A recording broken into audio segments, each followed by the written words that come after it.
நம்மில் பலருக்கும் ஒரு சுவாரஸ்யமான பழக்கம் இருக்கு. யோசிச்சு பாருங்க. சம்பளம் வந்த முதல் வாரம் நம்ம ராஜாவா உணர்வோம். கையில காசு புரளும். ஆனா அதே மாதத்தோட கடைசி வாரம் வரும்போது அடுத்த சம்பளம் எப்போ வரும்னு தேதியை ஏக்கத்தோட பார்த்துக்கிட்டே இருப்போம். இந்த முதல் வார ராஜாவுக்கும் கடைசி வார கூஜாவுக்கும் நடுவுல நம்ம பணம் எங்க போகுது? நாம கஷ்டப்பட்டு உழைக்கிறோம், சம்பாதிக்கிறோம். ஆனா ஏன் நம்மளால பணத்தை சேமிக்க முடியல? இங்கே பிரச்சனை சம்பாத்தியத்துல இல்ல. பணத்தை கையாளும் விதத்துல தான் இருக்கு. பணத்தை நிர்வகிக்கிறது ஒரு பெரிய ராக்கெட் விஞ்ஞானம் எல்லாம் இல்ல. அது ஒரு சின்ன கலை. சில எளிய விதிகளை நாம புரிஞ்சுகிட்டாலே போதும். இந்த மாச கடைசி திண்டாட்டத்துக்கு நாம முழுசா ஒரு முற்றுப்புள்ளி வச்சிடலாம். இன்னைக்கு உங்க வாழ்க்கைய மாற்றக்கூடிய ஒரு அருமையான கதையையும், நாம அன்றாடம் செய்யற ஆனா கவனிக்க தவறுகிற 8 செலவுகளை பத்தியும் பார்க்க போறோம். இந்த தவறுகளை நாம சரி செஞ்சா மட்டும் போதும். பணம் தானா நம்ம பர்ஸ்ல தங்க ஆரம்பிக்கும். சரி, வாங்க வீடியோக்குள்ள போகலாம். ஒரு ஞானி திரண்டிருந்த மக்களுக்கு முன்னால் சொற்பொழிவாற்றிக் கொண்டிருந்தார். பணத்தின் பின்னால் ஓடாதீர்கள். அது ஒரு மாயைச் சேறு. இதில் சிக்கிக் கொண்டவர்கள் வாழ்நாள் முழுவதும் துக்கத்திலேயே இருப்பார்கள் என்று அவர் உணர்ச்சி வசப்பட பேச அனைவரும் கரவொலி எழுப்பி ஆர்ப்பரித்தனர். ஆனால் அந்த ஞானி இந்த சொற்பொழிவை நடத்த பணம் வாங்குகிறார் என்பது அங்கிருந்த யாருக்கும் தெரியவில்லை. இதுதான் மாயையின் விளையாட்டு. இந்த உலகில் மிகச் சிலருக்கே இது புரிகிறது. யார் இதை உணர்ந்து கொள்கிறார்களோ அவர்களை இந்த மாயை உச்சத்தின் சிகரத்திற்கு கொண்டு சென்றிருக்கிறது. நண்பர்களே, இன்றைய காலகட்டத்தில் பணம் சம்பாதிப்பது அவ்வளவு கடினம் அல்ல. அதைவிடவும் கடினமானது பணத்தை சேமித்து வைப்பது. நிறைய பேர் கொஞ்சம் பணம் கிடைத்தவுடன் தான் பெரிய ஆள் என்று பறக்கத் தொடங்கி விடுகிறார்கள். அவர்களுக்கு பணத்தின் விதிகள் தெரிவதில்லை. சரஸ்வதியும் லட்சுமியும் பணத்தின் உண்மையான விதி. நீங்கள் கவனித்திருப்பீர்கள். சரஸ்வதியின் படம் எப்போதும் அமர்ந்த நிலையில் இருக்கும். லட்சுமியின் படம் நின்ற நிலையில் இருக்கும். சரஸ்வதி சொல்வாள், நான் சீக்கிரம் வரமாட்டேன். ஒருவேளை நான் வந்துவிட்டால் நான் திரும்பி போக மாட்டேன். ஏனென்றால் ஞானத்தை அவ்வளவு எளிதில் பெற முடியாது. ஒரு முறை நாம் ஒரு ஞானத்தை பெற்றுவிட்டால் அந்த ஞானத்தை நம்மிடமிருந்து யாரும் பறிக்க முடியாது.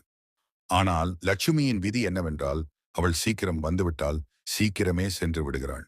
ஒரு மனிதனுக்கு பணத்தை சரியாக கையாள தெரியாவிட்டால் லட்சுமி சீக்கிரமாகவே அந்த வீட்டை விட்டு வெளியேறி விடுகிறாள். எனவே நீங்கள் எவ்வளவு சம்பாதிக்கிறீர்கள் என்பது முக்கியம் அல்ல. நீங்கள் எவ்வளவு சேமிக்கிறீர்கள் என்பதே முக்கியம்.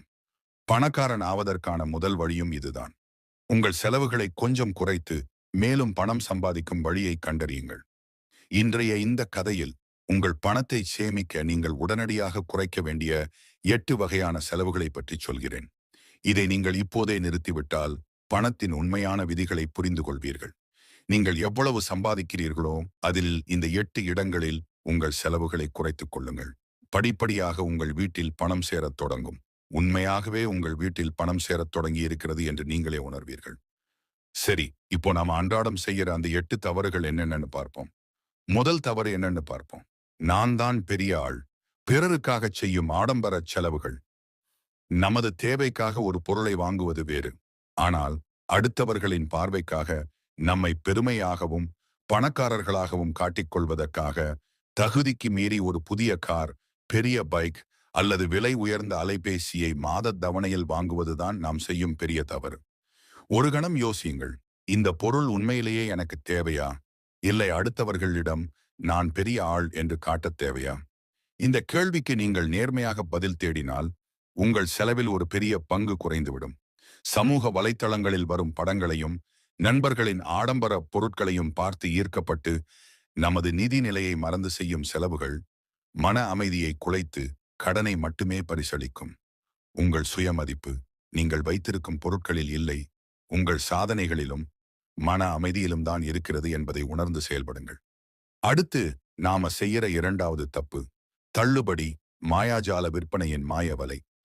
கடைகளில் கண்ணை பறிக்கும் 50% தள்ளுபடி, இப்போதே வாங்குங்கள், சிறப்பு சலுகை போன்ற விளம்பரங்களை பார்த்தவுடன் நமக்கு அது தேவையா இல்லையா என்று யோசிக்கிறதே இல்லை. விலை குறைவாக கிடைக்கிறது, அப்புறம் வாங்க முடியாது என்ற எண்ணத்தில் தேவையே இல்லாத ஒரு பொருளை வாங்கி வீட்டின் ஒரு மூலையில் போட்டு விடுகிறோம். இந்த தள்ளுபடிகள் ஒரு மாயாஜாலம் போன்றவை. ஒரு சட்டை 2000 ரூபாய் என்று விளம்பரப்படுத்தி இப்போது 1000 ரூபாய் மட்டுமே என்று கூறிவிட்டால் நீங்கள் 1000 ரூபாய் மிச்சப்படுத்தியதாக நினைக்கிறீர்கள். ஆனால் உண்மையில் நீங்கள் 1000 ரூபாய் செலவு செய்துள்ளீர்கள்.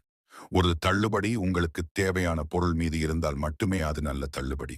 மற்றபடி அது உங்க பணப்பையை காலி செய்யும் ஒரு தந்திரமே அன்றி வேறில்லை. திட்டமிட்டு வாங்குங்கள், தள்ளுபடிக்கு அடிமையாகாதீர்கள். மூணாவதா நாம செய்யற தப்பு கடன் வாங்குற பழக்கம். குறிப்பா இந்த மாத தவணை முறை. 4 லட்சம் ரூபாய் மதிப்புள்ள ஒரு பொருளை மாதம் வெறும் 10,000 ரூபாய் கட்டினால் போதும் என்று சலுகைகள் வரும்போது அந்த பொருள் நமக்கு மலிவாக தெரிகிறது. ஆனால் உண்மையில் நாம் அசல் தொகையோடு கண்ணுக்கு தெரியாத வட்டியையும் சேர்த்து அதிகமாக பணம் கட்டுகிறோம்.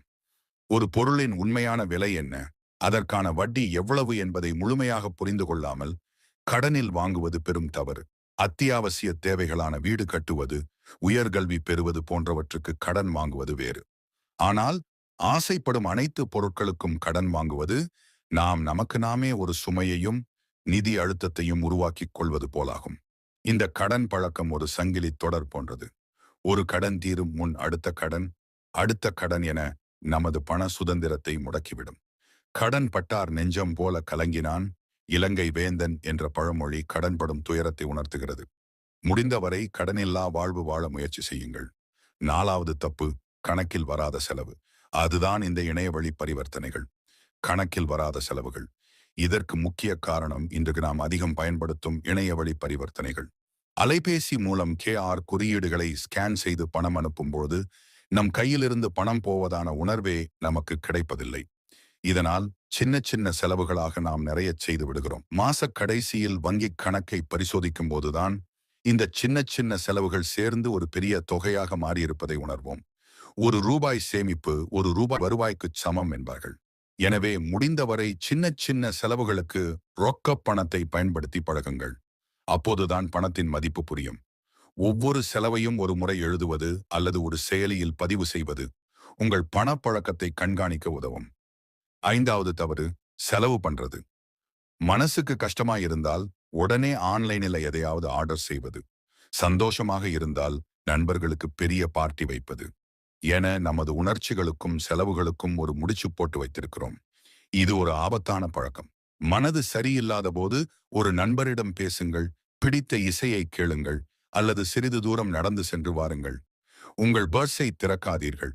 உணர்ச்சி வசப்பட்டு செய்யும் செலவுகள் உங்கள் பிரச்சனையை தீர்க்காது, மாறாக ஒரு புதிய நிதி பிரச்சனையை உருவாக்கும்.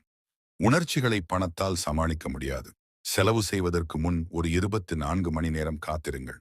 அந்த பொருளின் தேவை உள்ளதா என்பதை மறுபரிசீலனை செய்யுங்கள். 6வது தவறு பட்ஜெட் போடாமல் செலவு செய்வது. நம்மில் பலர் நம்முடைய வருமானத்திற்கும் செலவுகளுக்கும் இடையில் ஒரு கணக்கு வழக்கே இல்லாமல் இருப்போம். எவ்வளவு பணம் வருகிறது, எதற்காக செலவாகிறது என்ற அடிப்படை புரிதலே இல்லாமல் இருப்பது ஒரு பெரிய தவறு. எதுக்கு பட்ஜெட் போடணும், மாச கடைசியில பணம் இருக்கிற வரைக்கும் செலவு பண்ணலாம் என்று நினைப்போம். ஆனால் இப்படி செய்வதால் பணம் எங்கே போகிறது என்றே தெரியாமல் மாத கடைசியில் பணப்பற்றாக்குறை ஏற்படும். ஒரு சரியான பட்ஜெட் போடுவது என்பது உங்கள் நிதி ஆரோக்கியத்திற்கு மிக முக்கியம். உங்கள் வருமானம் எவ்வளவு, அத்தியாவசிய செலவுகள், வாடகை, உணவு, போக்குவரத்து எவ்வளவு, மற்ற செலவுகள் எவ்வளவு என்று ஒரு திட்டமிடல் அவசியம். இது உங்கள் பணத்தை எங்கே குறைக்கலாம், எங்கே சேமிக்கலாம் என்று தெளிவாக காட்டும். பட்ஜெட் போடுவது என்பது உங்கள் பணத்தை கட்டுப்படுத்துவது அல்ல, மாறாக உங்கள் பணத்திற்கு நீங்கள் ஒரு தெளிவான திசையை காட்டுவது. 7வது தவறு இதை இப்போவே வாங்க வேண்டும். உடனடி திருப்தியின் இழுப்பு.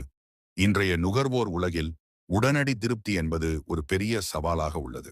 ஒரு விளம்பரத்தை பார்த்தாலோ அல்லது ஒரு நண்பர் புதிய பொருள் ஒன்றை வாங்கினாலோ நாமும் அதை இப்பொழுதே வாங்கிவிட வேண்டும் என்ற எண்ணம் தோன்றும். இதை இப்போவே வாங்கவில்லை என்றால் நான் அவனை விட பின்தங்கி விடுவேன் அல்லது இந்த சலுகை மீண்டும் வரா போன்ற எண்ணங்கள் நம்மை தூண்டும். இந்த அவசரத்தில் நாம் வாங்கும் பொருட்கள் பெரும்பாலும் தேவையில்லாதவையாகவோ அல்லது நமது நிதி நிலைமைக்கு மீறியவையாகவோ இருக்கும். ஒரு பொருளை வாங்க முடிவெடுப்பதற்கு முன் சில நாட்கள் காத்திருங்கள். அந்த பொருள் உண்மையிலேயே உங்களுக்கு அத்தியாவசியமா அல்லது இது வெறும் உடனடி திருப்தி தரும் ஒரு ஆசையா என்று யோசியுங்கள். ஒவ்வொரு பெரிய செலவிற்கும் ஒரு காத்திருப்பு காலத்தை நிர்ணயிப்பது தேவையற்ற செலவுகளை குறைத்து உங்கள் பணத்தை சேமிக்க உதவும். கடைசியாக நாம் செய்யும் 8வது தவறு வருமானம் அதிகமாகும் போது செலவையும் அதே வேகத்தில் அதிகப்படுத்துவது. சம்பளம் ஏறியவுடன் இப்போது எனக்கு அதிக பணம் வருகிறது என்று எண்ணி புது அலைபேசி, பெரிய பைக், விலை உயர்ந்த உடை என்று நமது வாழ்க்கை தரம் தானாகவே ஏறிவிடும். ஆனால் நமது சேமிப்பு மட்டும் அதே இடத்தில் அல்லது அதைவிட குறைவாகவே இருக்கும். இது ஒரு கண்ணி வழி போன்றது. இதை தவிர்க்க ஒரு எளிய வழி இருக்கிறது. சம்பளம் வந்த தேதியிலேயே ஒரு குறிப்பிட்ட தொகையை, உதாரணமாக 10% அல்லது 20%, உங்கள் கண்ணுக்கு படாத வேறு ஒரு வங்கி கணக்குக்கோ அல்லது ஒரு பாதுகாப்பான முதலீட்டுக்கோ மாற்றிவிடுங்கள். மிச்சம் இருக்கிற பணத்திலே செலவு செய்ய பழகுங்கள். இது உங்களை ஒரு நிதி ஒழுங்குக்குள் கொண்டு வரும். இந்த முதலில் சேமி, பிறகு செலவிடு என்ற விதி உங்கள் நிதி பயணத்தில் ஒரு பொன் விதியாக இருக்க வேண்டும். இந்த 8 தவறுகளையும் நாம் புரிந்து கொண்டு நிதானமாக செயல்பட்டால் பணம் நம் கைகளில் நிலைத்திருக்கும். பணக்காரனாவது என்பது எவ்வளவு சம்பாதிக்கிறோம் என்பதில் இல்லை, எவ்வளவு சேமிக்கிறோம் என்பதில் தான் இருக்கிறது. அவ்வளவுதாங்க. இந்த 8 சின்ன சின்ன விஷயங்கள்ல நாம கொஞ்சம் கவனமா இருந்தா போதும். பணத்தை சேமிக்கிறது, முதலீடு பண்றது எல்லாம் ஒரு பெரிய விஷயம் இல்லை. அது ஒரு நல்ல பழக்கம், அவ்வளவுதான். கஷ்டப்பட்டு உழைக்கிற உங்களுக்கு உங்க பணத்தை எப்படி நிர்வகிக்கணும்னு தெரியாதா என்ன? நிச்சயம் தெரியும். இன்னைக்கே ஒரு சின்ன மாற்றம் பண்ணுங்க. இந்த 8ல ஏதாவது ஒரு தப்ப சரி பண்ண முயற்சி பண்ணுங்க. சின்ன சின்னதா நீங்க சேமிக்கிற ஒவ்வொரு ரூபாயும் நாளைக்கு உங்க பெரிய கனவுகளை நிறைவேற்ற நிச்சயம் உதவும். இந்த காணொளி உங்களுக்கு பயனுள்ளதா இருந்திருக்கும்னு நம்புறேன். உங்க கருத்துக்களை கீழே கமெண்ட்ல சொல்லுங்க. வீடியோ பிடிச்சிருந்தா ஒரு லைக் பண்ணி உங்க நண்பர்களுக்கும் பகிருங்க. நம்ம சேனலை சப்ஸ்கிரைப் பண்ணிக்கோங்க. வாங்க நம்ம எல்லாரும் சேர்ந்து ஒரு புத்திசாலித்தனமான நிதி பயணத்தை இன்றே தொடங்குவோம்.